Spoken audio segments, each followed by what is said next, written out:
Escape into a world where streaming feeds your curiosity. With Curiosity Stream, you get documentaries that spark wonder, ignite discovery, and make learning addictive. Face it, you're curious. That's why you tune into the show. From ancient secrets to futuristic tech, from deep space journeys to microbial mysteries, you'll find Whether you're uncovering cursed artifacts, decoding the cosmos, or exploring the science of memory, Curiosity Stream transforms your screen into the ultimate classroom, minus the pop quizzes. Stream Smarter, Think Deeper, Be Curious. Dive in at curiositystream.com infogo or click the link in the show notes for exclusive offers. Discover the bold, handcrafted flavor of Pete's signature coffee blends, reserve selections, and limited edition roast. Only available at pete's.com. Their decades of commitment to excellence, sustainability, and farmer first practices. Ensure every bag is roasted to order, so you're getting the freshest beans possible delivered straight to your door. Whether you enjoy drip, pour over, French press, espresso, cold brew, K-cup pods, or espresso capsules, Pete's has the perfect roast for your brew method. On the go, grab a bottle of cold brew or espresso and fuel your day with uncompromising quality. And now the official home of Mighty Leaf Tea, bringing you exclusive blends, whole leaf tea pouches, loose leaf teas, iced teas, and teaware, all in one place. Pete's Coffee, where passion meets your pour. Click the link in the show notes for exclusive offers.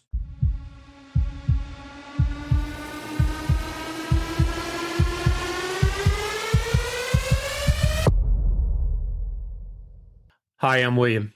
And I'm Kat, And that makes this Info on the Go. answering questions you want to know. So, Kat, I really don't remember where this one came from. Do you? I think it was in our plumbing episode, or was it a listener request? I'm not really sure, but I'm going to set this up. I'm going to do the very best that I can to set this up, okay? So here's what I want you to do. I want you to close your eyes and imagine that you're inside one of these porta potties at a really big event. There's been a long line to use it. Now, it's in the dead of summer and the thing is full. That's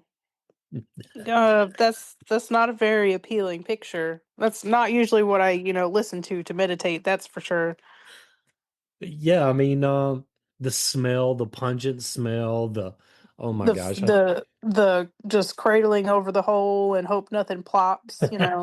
And there's no blue stuff. There's no blue stuff to mask the odor either. No, no. Did you like my setup? Oh, that was excellent. The great stink of 1858 on this episode of Info on the Go. So let's explain what it is and give a little bit of history on it. Well, the Great Stink of 1858 was a notorious episode in London's history, marked by an overwhelming and horrific odor that engulfed the city during a sweltering summer. This event highlighted the city's dire sanitation crisis, stemming from its outdated and inadequate sewage system. Mm. I bet they were wishing they had some porta potties with the blue stuff. I bet they were wishing they just had some blue stuff, okay? In general, like even just, one of those urinal cakes or something, all right?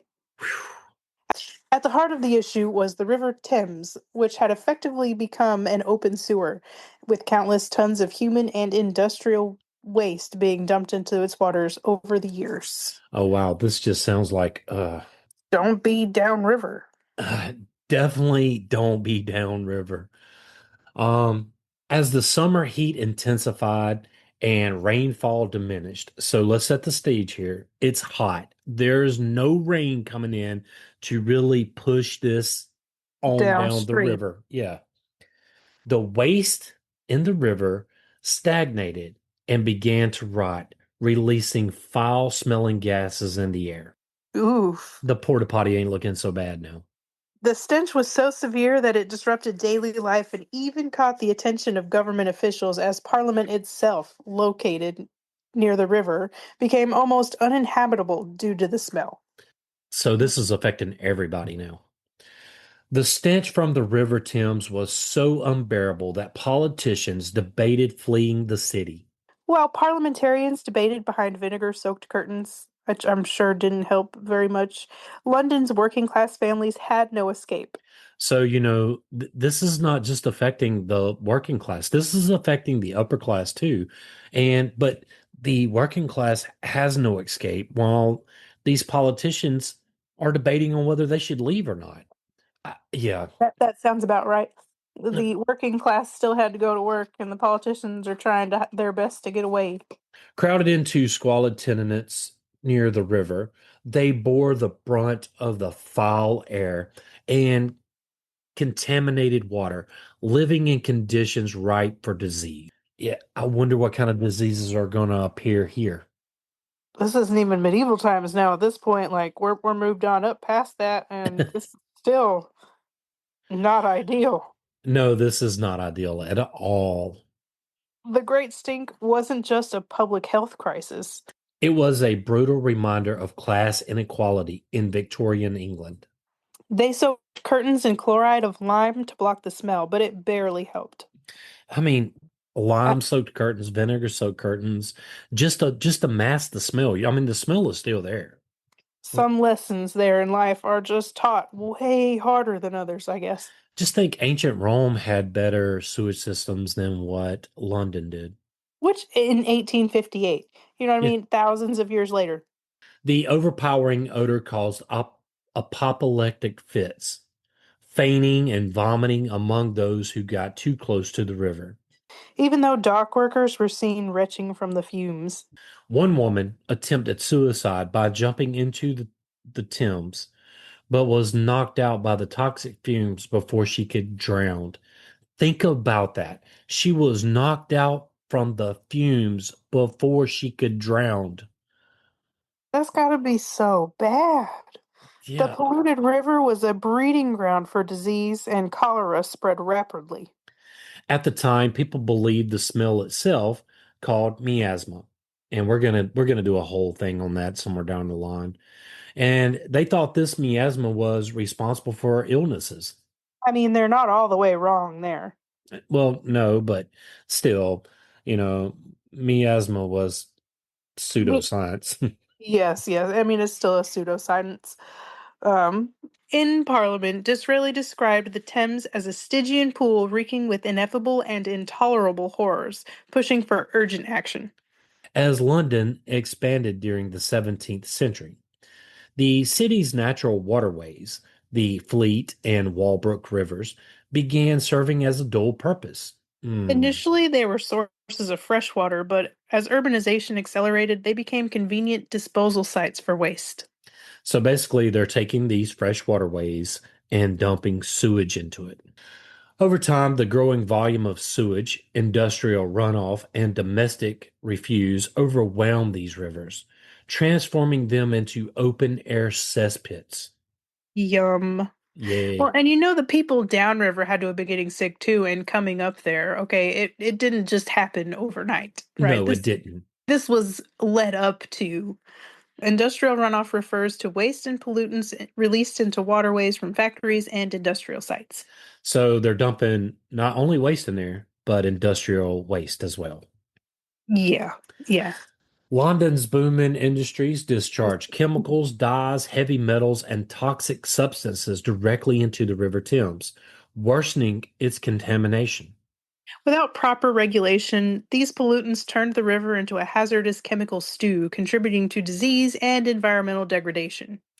Rotting debris, including organic waste like dead animals, decaying plants, discarded food, and sewage that accumulated in the water.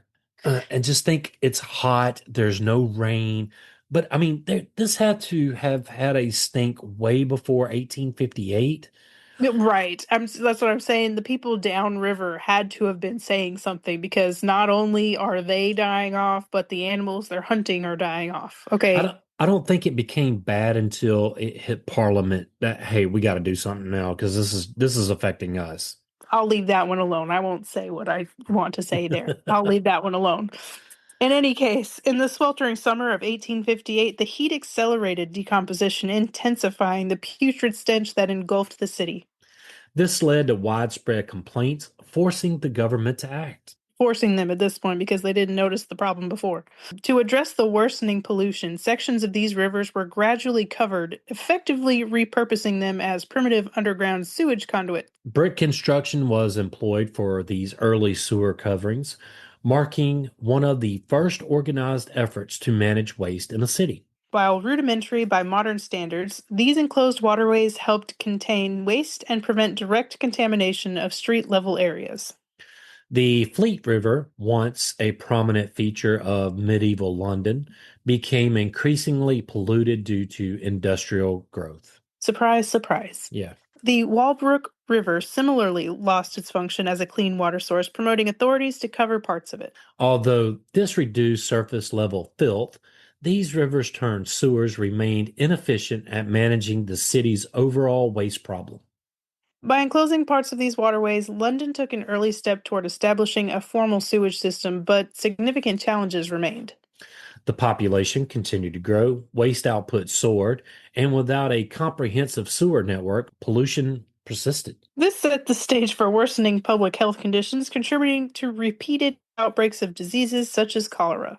Over the next 2 centuries, the city gradually expanded its sewer network. By 1856, London had constructed more than 100 sewers and relied on approximately 360 sewers alongside 200,000 cesspits to manage waste.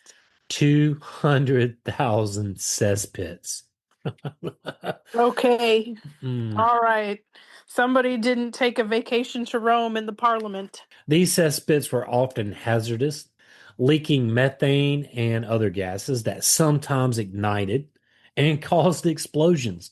So you have all these cesspits, and they're being set on fire and exploding. I mean, it's this is a pretty bad jam here. Meanwhile, many of the sewers were old, poorly maintained, imagine that, and failing, leaving London with an inefficient and increasingly dangerous system. During the early 19th century, water supply improvements were underway in London, replacing the medieval wooden water pipes with sturdier iron ones. Okay, well, okay, all right. However, these advancements coincided with the introduction of flushing toilets and a dramatic increase in the city's population from just under 1 million to 3 million by 1858. The surge in water usage and waste overwhelmed the already deteriorating sewage system. Factory and slaughterhouse outflows combined with other industrial waste further overwhelmed London's already failing sewage system during the mid 19th century.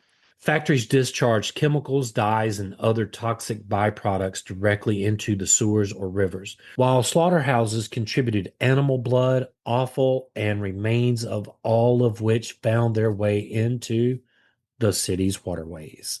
I mean, just think. I mean, you have these freshwater systems that you have now deemed unusable. And not only that, you're causing a bigger problem with the sewage buildup in the city. So back then, you still pretty much had lye soap. Mm, You had, I mean, at least the dyes were fairly natural, but all that together can't be great in general. Not to mention the amount of sewage, just raw sewage. yeah, and then you have all these byproducts from the slaughterhouses that are just running into these rivers. I mean, it's just, And they're going to decay faster because of the lye soap used when, washing anything and think back about the insects, that are breeding on this, that because they're going to float and then. I bet the bugs were bad. These industrial pollutants compounded the existing problem of human waste, creating an unimaginable cocktail of filth. It's unimaginable. It's yeah. it's what it is. That's so bad to Hey, even that talk about. that sponge in Roman Oh times is not no. looking so bad, is No, I would it? take that. You know what? I'd just go find a leaf, but I'm gonna sit with the Romans, okay? Much of this runoff either way overflowed into the streets, and discharged directly into the River Thames, worsening an already dire situation. Mm, Dire. This is a dire situation. yeah. The alarming state of the Thames gained public attention when the scientist Michael Faraday wrote to the Times in July 1855. So again, this is 3 years Yeah. before, Before 1858. right. Appalled by the river's filth, He conducted a simple test by dropping pieces of white paper into the waters, noting that the feculence was so thick it formed visible clouds at the surface. Faraday described the smell as unbearable, likening it to the odor emanating from gully holes in the streets. By 1857, desperate to counter the stench, the government poured chalk lime, chloride of lime, and carbolic acid into the river. However, these measures did little to resolve the underlying issue. At the time, Victorian healthcare was doctrined by the miasma theory, which held that diseases were transmitted through inhalation of foul smelling air, such as that from rotting corpses or sewage. Stay with us. We'll be right back. Thinking about starting a D&D game or already a seasoned adventurer? Table Talk Friday, a D&D podcast, is your go-to podcast for all things Dungeons and Dragons. Hosted by Andrew, Seth, and Zach, three friends who turned their love of the game into a weekly ritual. The show delivers tips, laughs, and real talk for players and DMs alike. Whether you're building your first character or refining your 10th campaign, there's something here for everyone. They'll help you turn game night into something you're passionate about, and they love answering listener questions. So grab your die and let your adventure start at Table Talk Friday, a D&D podcast. You can also find a link in the show notes. Travel connects us. It's how we experience new cultures, make lasting memories, and grow together as a global community. But let's be real, travel can be stressful. That's why Level 8 creates luggage that's sleek, durable, and built to make your journey smoother.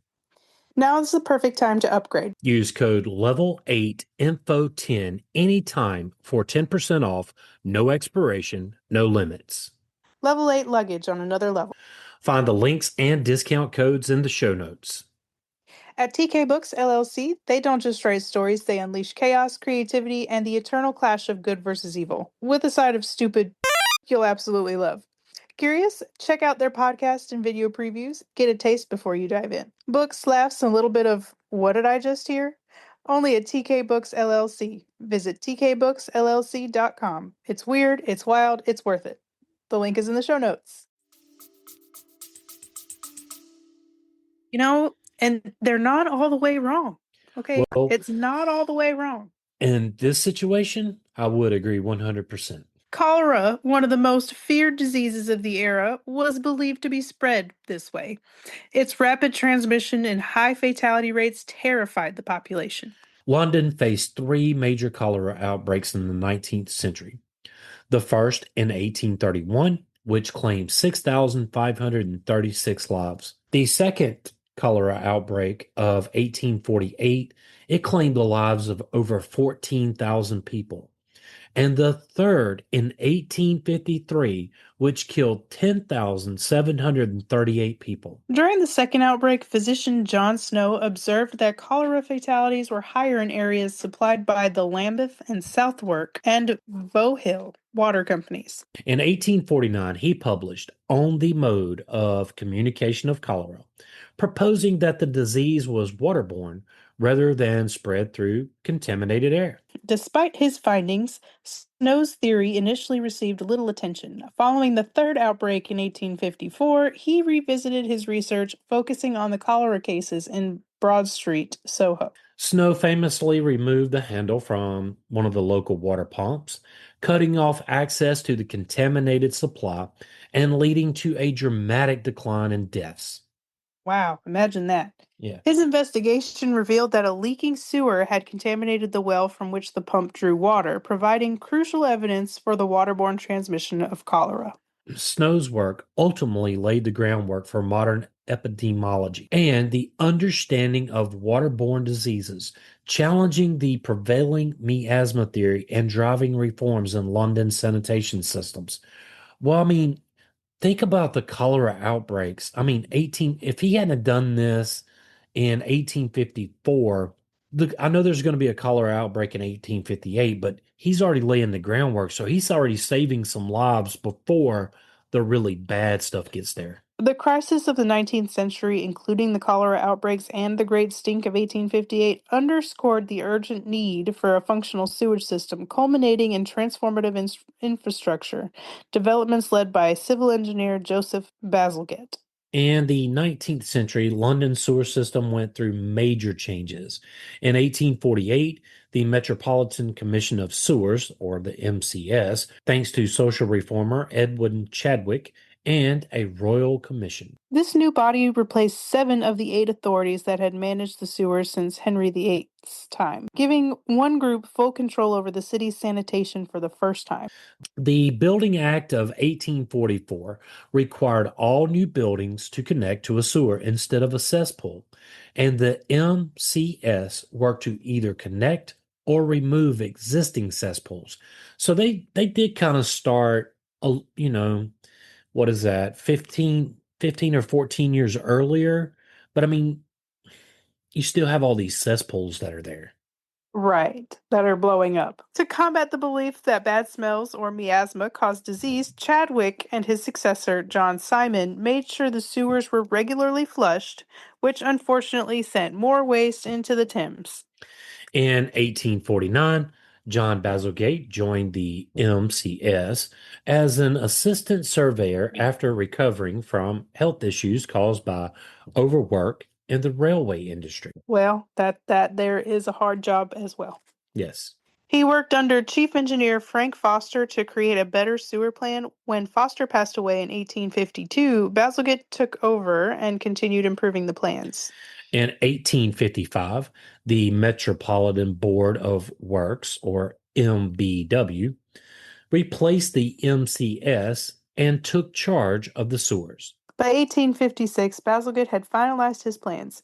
He designed a system where smaller local sewers fed into larger ones, eventually leading to main pipes that were 11 feet high. 11 feet high. That's insane. That is crazy. He divided London into high, middle, and low level areas, each with its own main sewer, and included pumping stations to move waste eastward. His plan accounted for a growing population, increasing the capacity from 3 million to 4.5 million. Wow. And he's got these pumping stations, so he's not relying on like rain or anything like that to move it forward. He's moving it by pumping it. Right, It's pretty smart. right, And during even the time era that he's at, 1855-ish. right. No, That's that's pretty good. Yeah, Could be better, but it's all right. could be better. I would agree with that. Bazalgette submitted his plans to Sir Benjamin Hall, the first Commissioner of Works, who raised concerns about the waste discharge points being too close to the city. Bazalgette adjusted his designs, and in 1856, Hall passed the plans to a group of engineers for review. They suggested moving the discharge points even further out, which increased the cost from Bazalgette's estimated 2.4 million euro to over 5.4 million euro.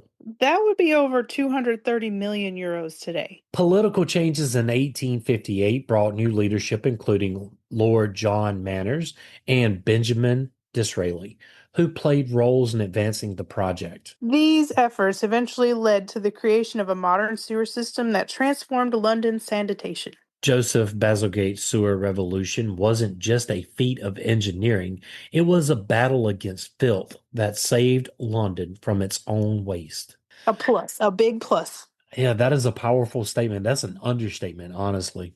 Between 1859 and 1865, Bazalgette and his team put forth plans to build 1,100 miles, or 1,800 kilometers, of street sewers to collect both sewage and rainwater, funneling them into 82 miles, or 132 kilometers, of interconnected main sewers. But they faced an enormous challenge. Parts of London set below the high watermark, including Lambeth and Pimlico, meaning waste couldn't drain naturally. What was his solution, you might ask? Pumping stations, remember that? They lifted sewage to higher levels where gravity took care of the rest. So they were revolutionary for the time. Bazalgette insisted on using Portland cement, stronger than conventional materials but prone to failure when overheated. Portland cement is a fine powder made by heating limestone and clay materials in a kiln to form clinker, which is then ground into cement. When mixed with water, it hardens into a rock-like material, making it essential for concrete, mortar, stucco, and grout. It was invented in 1824 by Joseph Aspen, who named it after Portland stone, a high-quality limestone from England. Today, it's one of the most widely used building materials in the world, forming the foundation of bridges, skyscrapers, roads, and homes. He implemented rigorous quality control tests, forcing manufacturers to refine their product. And that is innovative. This is a time where bribes were rampant too, right? Yes. Oh, his efforts paid off. The Metropolitan Board of Workers, or MBW, became the first public body to enforce cement testing. The southern drainage system, covering London's quieter suburbs, was a little simpler to construct. Three major sewers converged at Deptford, where a pumping station lifted waste 21 feet, or 6.4 meters, into a main outflow sewer. This led to the Crossness pumping station, where sewage was flushed into the Thames at a high tide. Bazalgette Station, co-designed with Charles Driver, featured an ornate Romanesque style with stunning cast iron architecture. Prince Albert himself inaugurated the facility in 1865, marking a major milestone. So think from the Great Stink of 1858. The northern drainage system was trickier. It ran through London's busiest streets, navigating canals, bridges, and railways.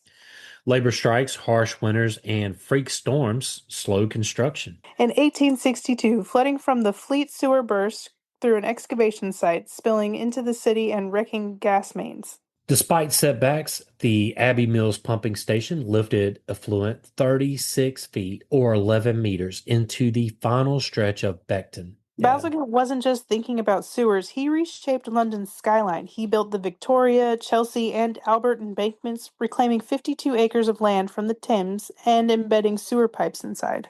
The embankments didn't just hide waste, they relieved road congestion and beautified the city.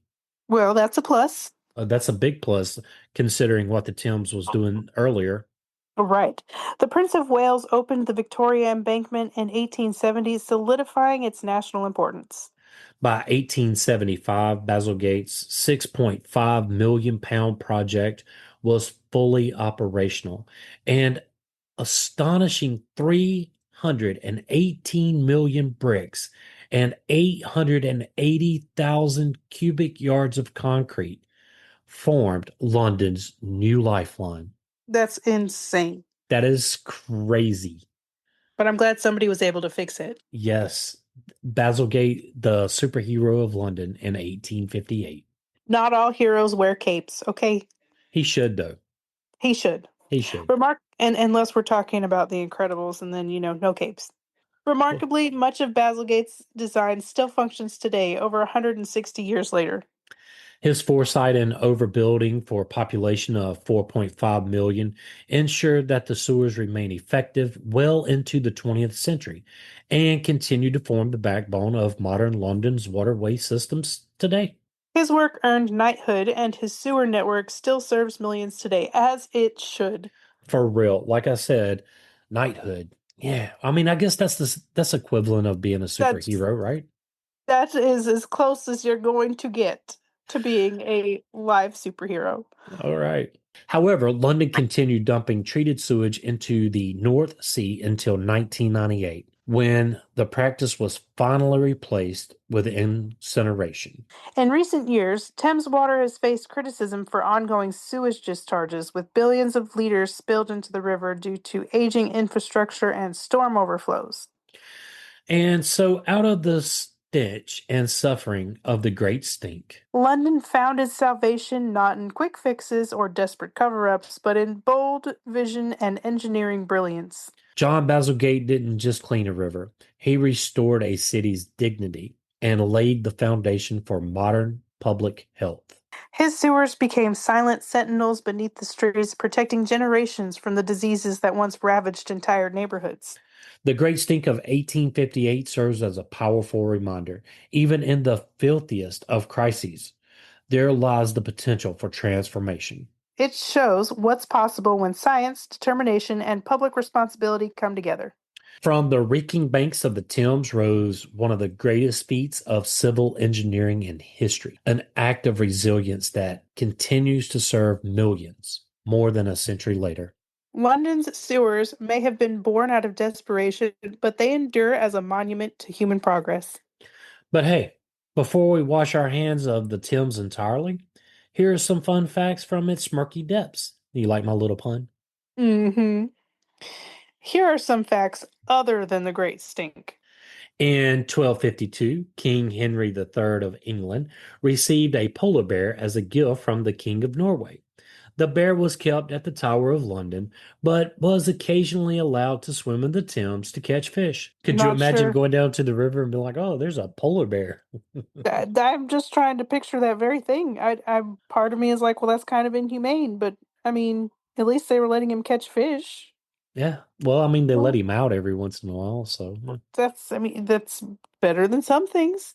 The famous pirate Captain William Kidd was executed in 1701, and his body was displayed in a giblet over the Thames as a warning to other would-be pirates. Some say his ghost still haunts the river.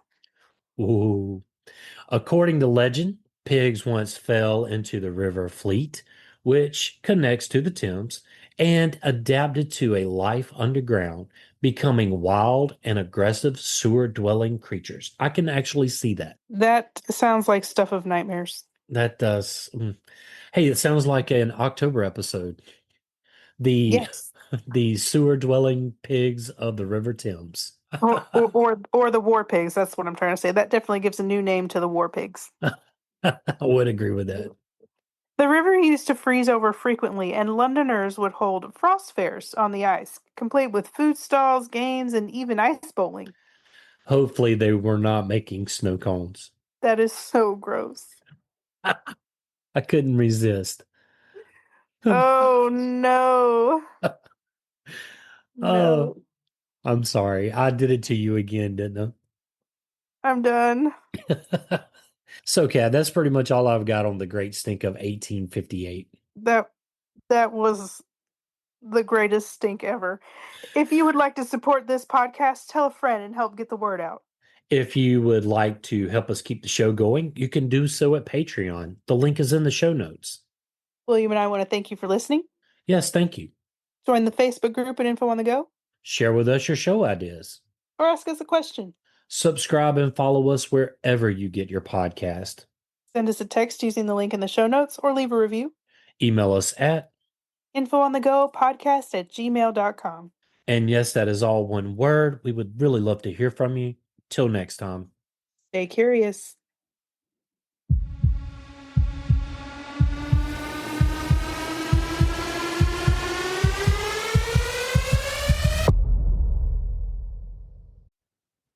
Hey everyone, I want to tell you about Georgia Boots. They have a full line of work boots and casual boots for men, women, and kids, trusted by farmers, ranchers, loggers, first responders, and just everyday heroes who need dependable footwear that works as hard as they do. From the job site to the great outdoors, Georgia Boots are built tough, worn proud, and now easier to get than ever with free shipping and returns on orders $50 or more, and with prices you won't find anywhere else. So, click the link in the show notes. Get your pair of Georgia boots today. Hey, your dream getaway starts with Apple Vacations. Planning that perfect escape has never been easier.